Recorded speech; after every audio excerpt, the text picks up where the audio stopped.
Allez, Antonin n'est pas là, donc on va quand même utiliser son banc à planer aujourd'hui, puisqu'en fait on va terminer les dossiers de nos petits bancs rustiques. Donc sur le reportage photo, en fait on a vu comment on a déligné les planches qui nous servent à faire ce banc. Donc pareil, de manière assez rustique, parce que du coup on n'avait pas envie de sortir la gruminette.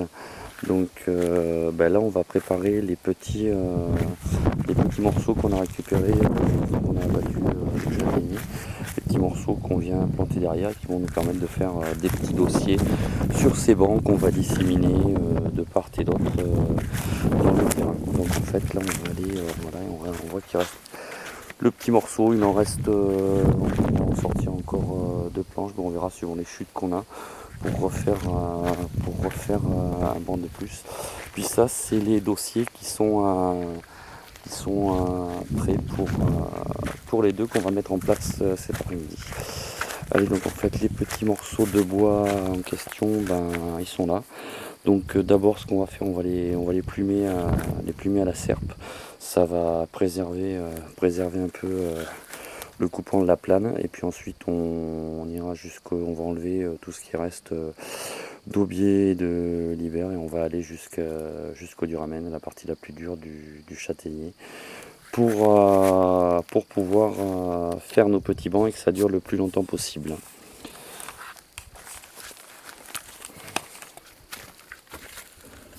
Donc moi je fais ça avec une serpe, parce que la serpe j'aime bien, c'est un bon outil. Donc ça c'est un petit morceau de bois qu'on avait fait pareil cet hiver, qui a une multitude de formes dessus, qui permet de bloquer les bois des fois quand on est tout seul, quand on a des perçages à faire, donc suivant les gabarits et tout, et qui permet aussi, sans abîmer le billot ou le petit établi, de travailler avec la serpe sans rien abîmer.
Allez, on va passer au banc à planer. Et puis on va enlever tout ça, donc le petit banc ou petit établi à planer, comme on l'a déjà présenté, avec des systèmes de blocage, avec des cales. On va essayer de mettre là, on va voir ce que ça dit. Voilà, là ça m'a l'air pas mal. Hop. Donc on va pas chercher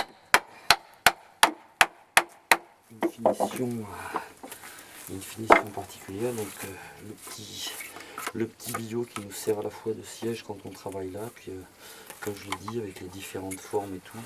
Donc là on s'est amusé, on a fait plein de trucs, on a percé plein de trucs, ça permet éventuellement de venir bloquer des morceaux de bois si on doit scier. Donc il y a même des perçages, enfin voilà, on peut le bloquer dans différentes positions.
Donc pareil sur le petit établi, différents perçages à différents niveaux.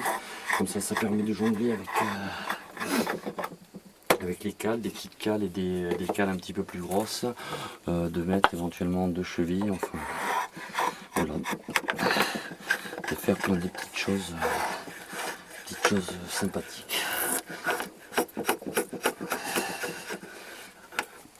là, ça s'est desserré un petit peu là, parce qu'elle est mal tournée elle. On va pousser plus celle-ci, hop là.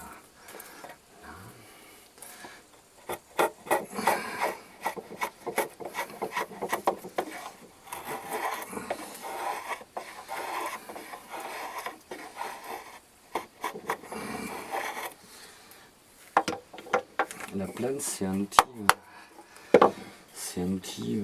qui était surtout utilisé par les paysans, qui était utilisé dans les campagnes. C'est pas du tout un outil de menuisier ou d'ébéniste en règle générale. C'était vraiment les particuliers qui avaient ça, qui permettait de faire des manches, des barreaux de chèvre, des choses comme ça. Il y a un super bouquin que Florentin m'a fait découvrir cet hiver. Aux éditions du Terran, c'est un livre qui a été fait par Bernard Bertrand. Il y a un chouette DVD qui l'accompagne. Donc on parle des différents modèles de plane, entre autres on parle également des différents modèles de bancs à planier, plus ou moins sophistiqués, des différents billots. Vraiment les gens qui sont intéressés, c'est vraiment un super bouquin. Vous trouverez ça aux éditions du Terran. Voilà. Donc la plane en règle générale c'est un outil coupant, mais il y a très peu de risque de se blesser quand on est en train de travailler avec. Les risques de blessure généralement ils sont plus souvent quand la plane elle est posée, suivant comment elle aura été posée, c'est là qu'on risque de se blesser. Donc il faut vraiment faire attention à ce moment.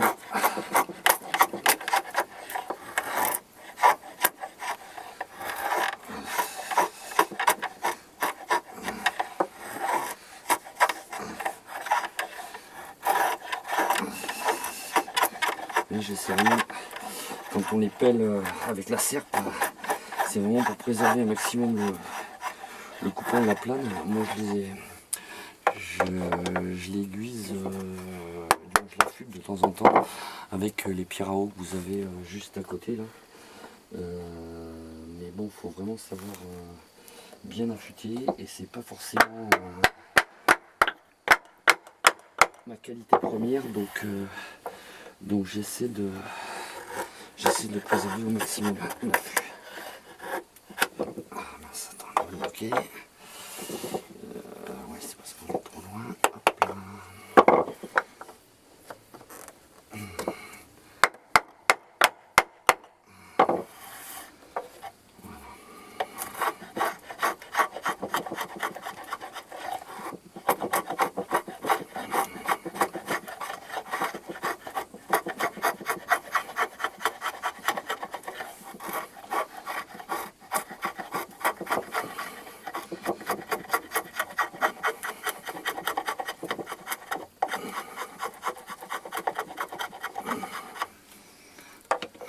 Presque avoir fait le tour là.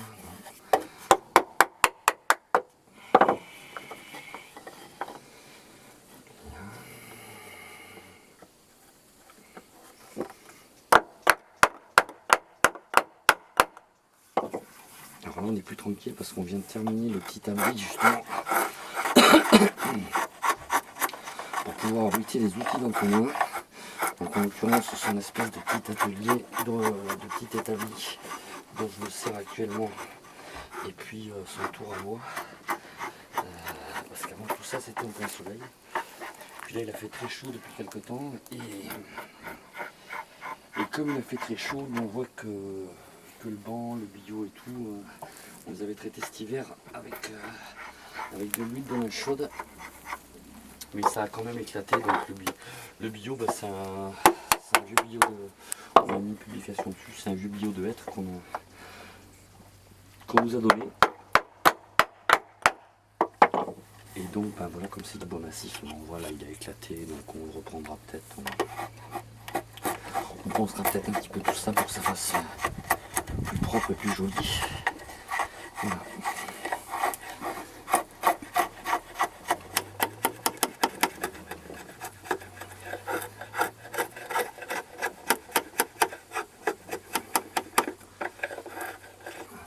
Un petit peu là sur le côté, donc après voilà, bah, faut pas hésiter à manipuler à plusieurs reprises, à faire tourner des petits bouts de bois. En plus c'est sympa, c'est agréable à faire. Hop, il est pas assez calé mon truc. Hop.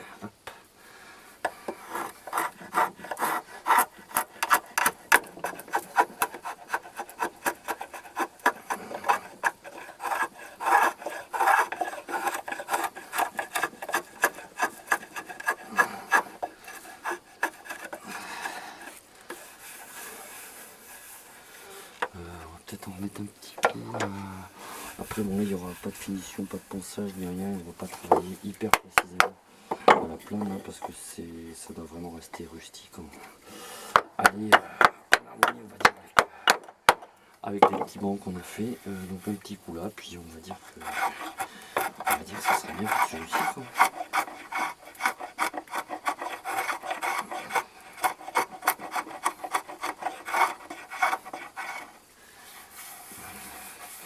Et ben voilà, c'est fait pour le premier.